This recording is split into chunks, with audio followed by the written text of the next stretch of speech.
Hey there, welcome everyone to the next episode of the Speakers Resource Center podcast. My name is Thomas Mangum.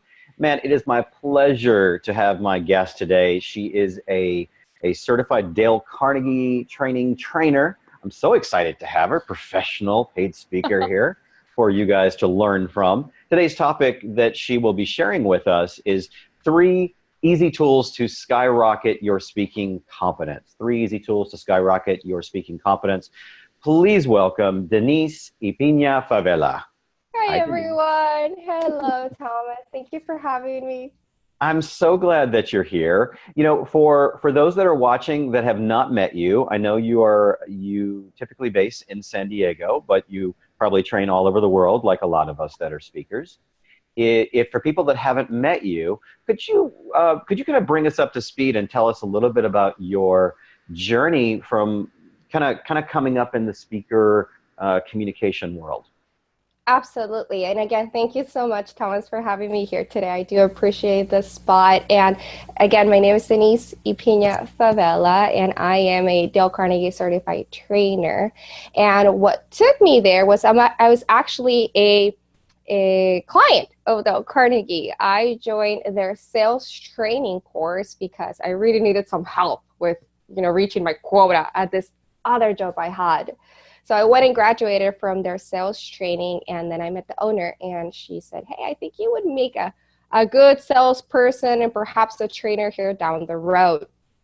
So I took the job 2 years and a half ago, and then the journey in becoming a trainer started. It takes more than 200 hours to get certified. So it's really a bunch of filters and a bunch of events to get there. So in the meantime, I really needed to prepare. I really needed some platform to get me speaking. So what I did is I went and joined Toastmasters Club. I'm still a member of Toastmasters Club 7. And that gave me that confidence to be prepared whenever I had those trainings, which were intense with Dale Carnegie becoming a certified trainer. So since then, I have received 2 certifications with Dale Carnegie. The first one is our basis curriculum, which is on self-confidence, human relations, and a little bit of public speaking. It just gives us the foundation of human relations. And the second one that I received last year, 2017. I can't believe we're already 2018. It's actually on public speaking. It's on our high impact presentations curriculum. And it's been really an amazing journey. And I'm very excited to say that this year I will be pursuing the sales certification because I feel like it's a full loop. That's what brought me here, taking that sales training. And I'm going to get certified to be able to do it as well. Now, besides the being a trainer at Dale Carnegie, do you coach people that are going through becoming a speaker? Well, through the Dale Carnegie courses, whenever they are, because I think of it as I have 2 hats in Dale Carnegie, right? I have 2 positions. I'm an account executive. So I meet with people. What are your goals? What are you trying to accomplish? Can you even stand up just yet in front of an audience? And if not, let's get you there. Or maybe you have had some training and you just need to polish some skills and let's get you on a more advanced track. So I do that on the forefront before people join the courses. And then once they've joined the courses, that's when the real coaching takes place. I see. Okay. Yep.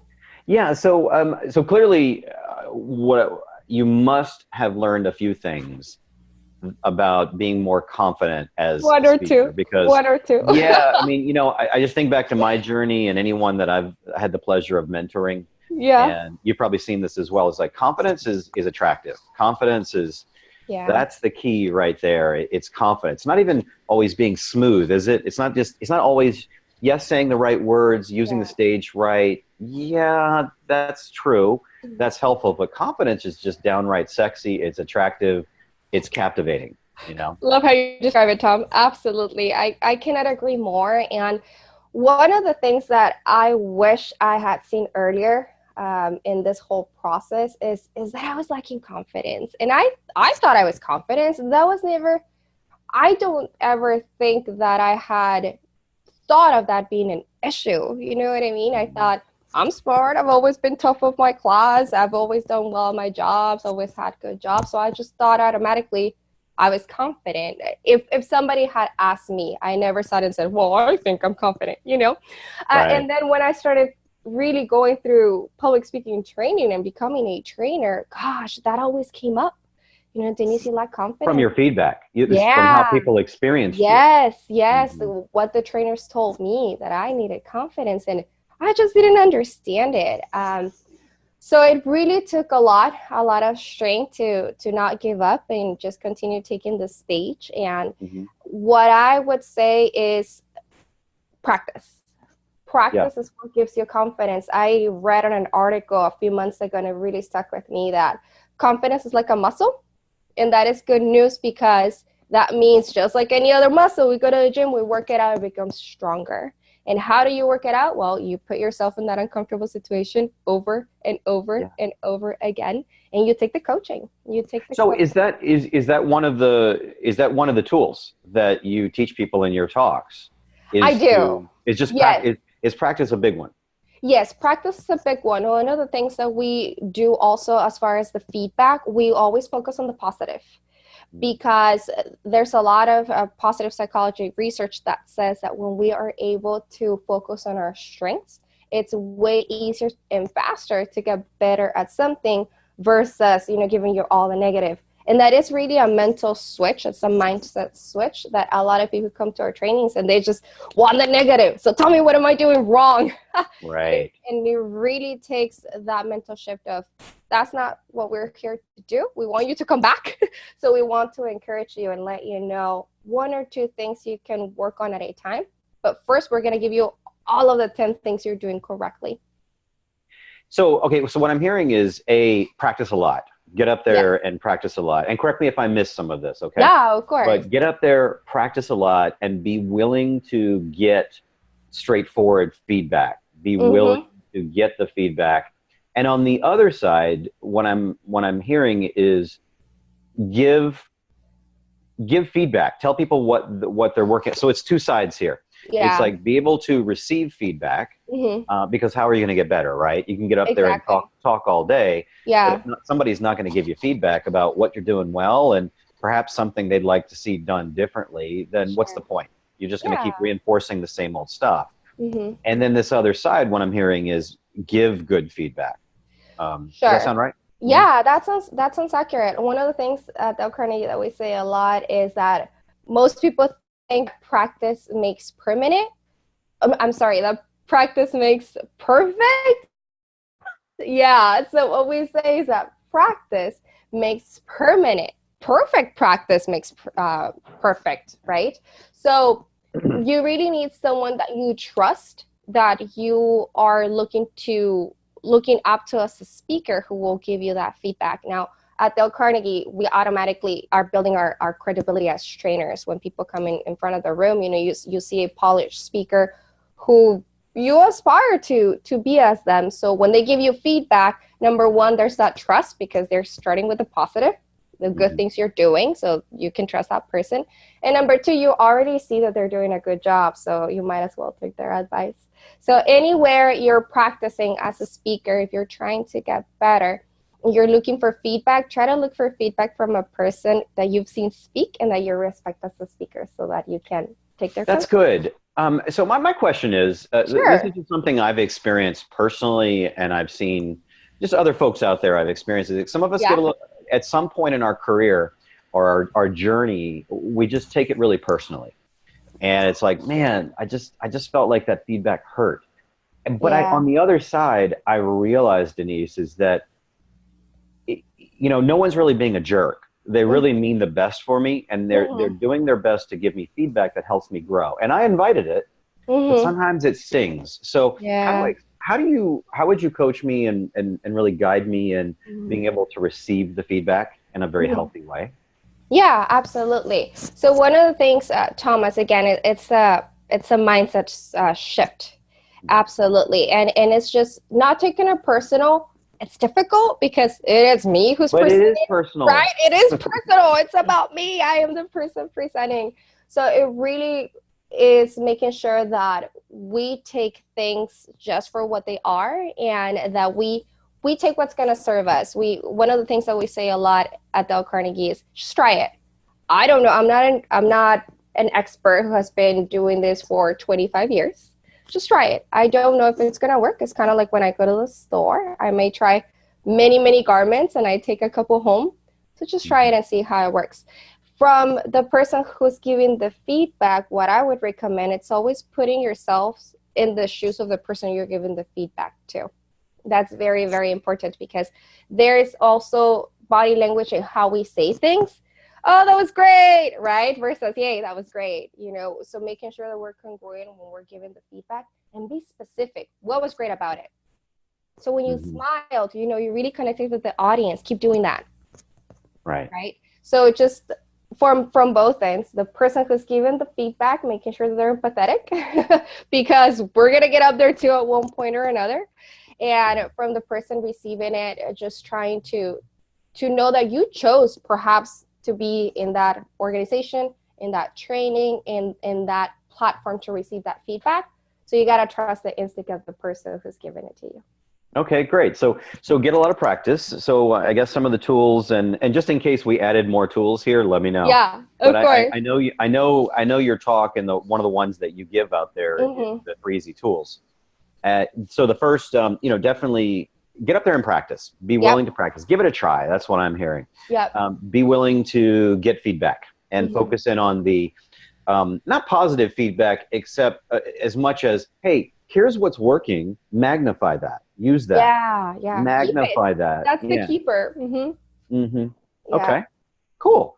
Yeah. Did I miss something? Or are we still going there? No, we haven't missed anything. Just going back to what you had mentioned earlier about that confidence attitude, that having that confidence and being poised. Not only that, you were also saying that also not being perfect 100%, not having the perfect answer all the time, but just being you. That's one of the things that I wish I had done earlier. We tend to get up on stage and have this facade of I am presenting now.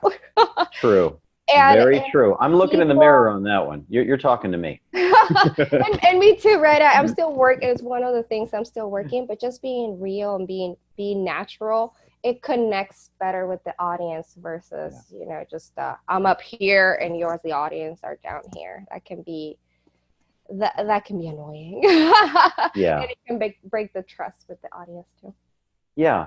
What else can you offer for someone for us to become more confident as a speaker? What else? Knowing that, we want to keep it, let's full disclosure.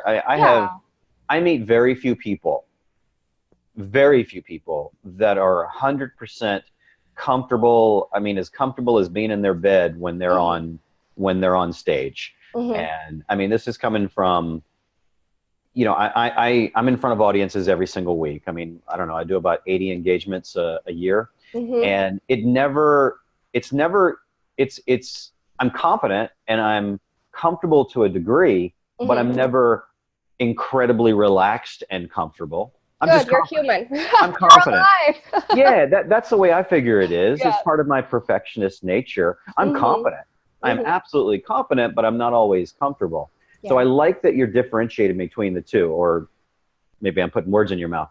But I love that you talked about how not 3 tools to get comfortable on stage, but 3 tools to be more confident on stage. It's confident and comfortable, 2 different things to me. Yes, absolutely. I definitely agree. And one of the things that we touch on the course, Hiring for Presentations, is just to recognize that it's about the audience. It's not about me, the speaker who's up there. If you can put yourself in that situation, you're automatically going to be more relaxed, and always knowing that there's always going to be some butterflies. There's always going to be a little bit of nervousness. What do you do with that energy? Do you just freak out on stage and make it be apparent? Or do you choose to go and work out in the morning before you have your engagement? Do you choose to listen to your favorite song? Do you choose to talk to your kids before you go up on stage? Whatever will put you on, again, that mindset, I can't reinforce that enough, of I've got this. that's what's going to make you successful and make it or So break let's it. go there. Let's go a little deeper with that one. I'm on stage. I'm on stage, and Yeah, Thomas. I get nervous. Let's say I'm getting nervous, and I'm speaking for, I really kind of want to throw this in because I know it's not just me. I mean, it's others watching this. Unless I'm the only one, fine, I'm the only one. But I don't think so. But I'm on stage and I get nervous and I don't feel confident. Yep. How do I do something with the audience? Would you recommend I engage with the audience in a way for me to feel more confident, other than or is there like an exercise to shift my thinking?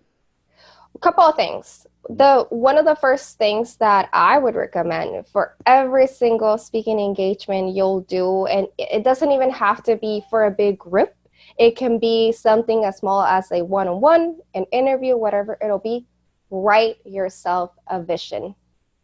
Write yourself a vision in the present tense with positive, powerful language, and just tell yourself how it went.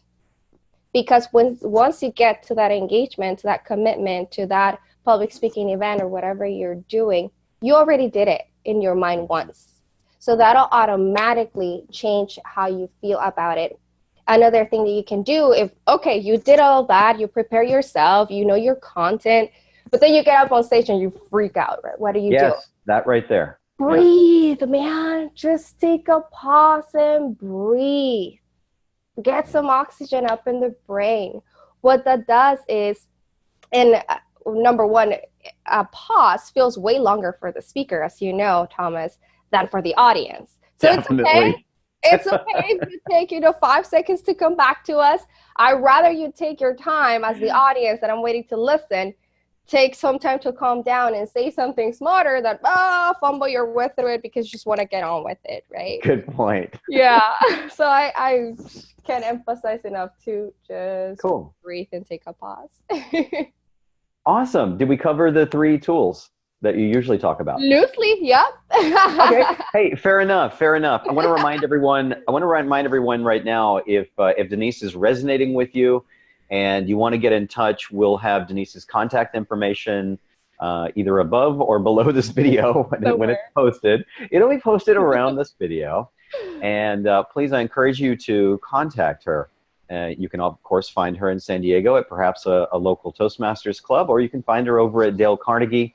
One way or another, you can probably look up her name, connect her with her on LinkedIn or some other social media forum. I know she's super friendly and she'll want to have a conversation with you if you're on the journey. And that's something that anyone that we host on the Speakers Resource Center is a journey. We're all on the journey to become a better communicator, whether it be via video, whether it's simply to run better sales meetings at your company, whether it's you're on the journey to become a professional paid speaker. We're all on the journey. So I'd like to kind of turn the conversation, Denise, to a little bit different direction and turn this on to you a little bit more. Let's do it. I know we got a few tips out there. Yep. As you reflect upon your journey from where you were to where you are now as a communicator, and I use that however you define, I use the word communicator. I don't usually say this word speaker because there's facilitators, trainers, speakers, we're all communicators. Yes, I agree. So as you reflect on your journey, what do you feel has made the greatest difference in your development from then to now? Well, I would have to go back to the practice and the vision, and not only vision, but visualization, just thinking about the results that I want on something. That has definitely made me feel more confident, and also stop doing things on the fly. There's a time and a place for that. I love this quote by Dale Carnegie that says that only the prepared speaker deserves to be confident. And I swear by that. I swear by that. If you're going to present on something, better have enough reserve power and no 3 hours of content if you're doing 30 minutes, so that you feel like you have way more to offer, and that shows. Say that one more time. I want to make sure I'm clear hearing you there. Yeah, so what I was saying is have all of this reserve power. If you're presenting on something and it's only perhaps 20, 30 minutes, be sure that you have at least 3 to 4 hours that you could present, not because you're gonna get on stage and all of a sudden say, I'm gonna do 4 hours now because I did all this research, so that you feel confident enough that you're a subject matter expert. So I want to dive into that, because here's a really interesting thing. I hadn't heard that quote before. I have not heard that piece of wisdom. I love it. And I heard different things around the timing. I remember I was coaching someone, and I'm going to give you an example of the contrast here. Yeah. I was mentoring and coaching someone several years ago now, and she said, "Oh my gosh, I have a 10 to 15 minute speech that she was needing to deliver." And she goes, I need, what else should I say, Thomas? What else should I say? Because I don't know what else to say. I have about 5 minutes of content. And I looked at her like she was on drugs, because that's plenty. I've been doing this I've been a facilitator or trainer or a speaker for over 20 years. And I'm thinking, oh my gosh, I wish I was you, because it's the toughest thing in the whole world to me to try to do 5, 10, 15 minutes. Because I genuinely have 4 to 8 hours of stuff that I would love the audience to get. However, it's making sure it's just the right things that moves the needle for that audience. Right. Being concise. That's a challenge too. For most of us, at least for me it is. Being concise. I'm with you. To the point. I'm with you. Anyway, all right. And to that point, where I'm looking at the timer clicking down to make sure we're right on time for this podcast. Yay! Hey, I use tools. So if you're wondering, like, Thomas, how do you always how do you do 20-ish minutes of a podcast? It's like, I have a timer. Because I could do this for 3 hours. We could do a Joe Rogan podcast for like 3 hours, or something. Anyway. You and I, we could do it, Thomas. Oh, God. Yeah. Different episode then. We'll do a different episode. Yeah. So let's see, what else here? I know I'd like to do. Social. This is the Get Real confessional. So you're getting ready to mentor. You're mentoring a speaker that wants to be a professional paid speaker, and they're on that journey right now. And social correctness, political correctness aside, what is something that you really think that they need to hear right now? Let's be upfront and honest. Okay. Have you ever seen that TED Talk by Amy Cuddy? Your body can shape the way that you are, or I'm butchering the title, but Amy Cuddy, it's about 20 minutes. Go and do the power posing. Get on a bathroom stall for 2 minutes and just go Wonder Woman or really, really big. And what that does is that changes the chemistry on your brain, and it automatically makes you more confident. I do it before every single speaking engagement I have. I do. It works. I swear. Okay, guys. So here's a great way to watch that TED Talk and go do power posing for 2 minutes. and if you have any follow-up questions, this is a great thing to connect with Denise on. It's like, okay, so on the Speakers Resource Center podcast with Thomas, you were talking about something about getting in a bathroom stall and doing a power pose. Tell me more about this, Denise. So that's a great opener. All right. That's a great opener to send her an email and send her a post. Absolutely. Put it on the title. Okay. Hey, and so Denise, let's talk about things that inspire you and influence you. Do you have a favorite resource, an app, a book, or a quote, or something that you would recommend that inspires you? I have a book that I really enjoy. It's called Talk Like TED. Talk Like TED is one of my favorite books because not only does it give you great tools on how TED speakers who have all of this super million views on their talks, how they do it. It also gives you the link or the title to that TED Talk so you can go watch it. And I love TED Talk. So that's a great book for sure. Let's see, what else? Quotes, I got that one from Dale Carnegie I mentioned earlier. And I also like one a lot that I might butcher, so forgive me, go Google it. It says that there are 3 different speeches that you give, the one that you plan, the one that you give, and the one that you thought you gave. Yeah. That's very empowering because that lets you know that it's not always going to go like you planned it, and that's okay. Was that Mr. Carnegie's as well? Yes. Okay. Yes. Cool. Well, I'm glad that you're a fan of Dale Carnegie since I you are a am. Dale Carnegie trainer. Okay.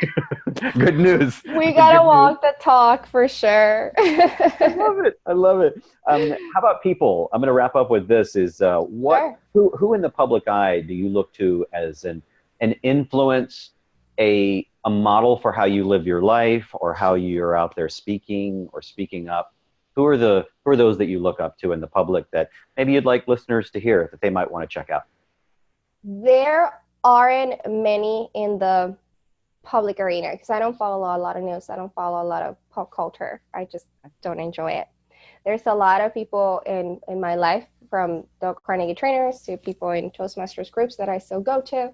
And there's one particular person, his name is Kyle Cease, and he is a comedian slash personal development guru, if you will. And there's a lot of different tools that he shares, and his tool Caligos, you're nodding, you might know about that one. Oh my goodness, I love that one. So Google Kyle Cease. Cease is spelled like Caesar without the R, and look up for his tool Caligo. I really like it. You know what's so funny about that? I'm going to tell you a little secret, and I know we're publishing this, and I might get in trouble from Kyle. So Kyle and our friends. No one will know. You are?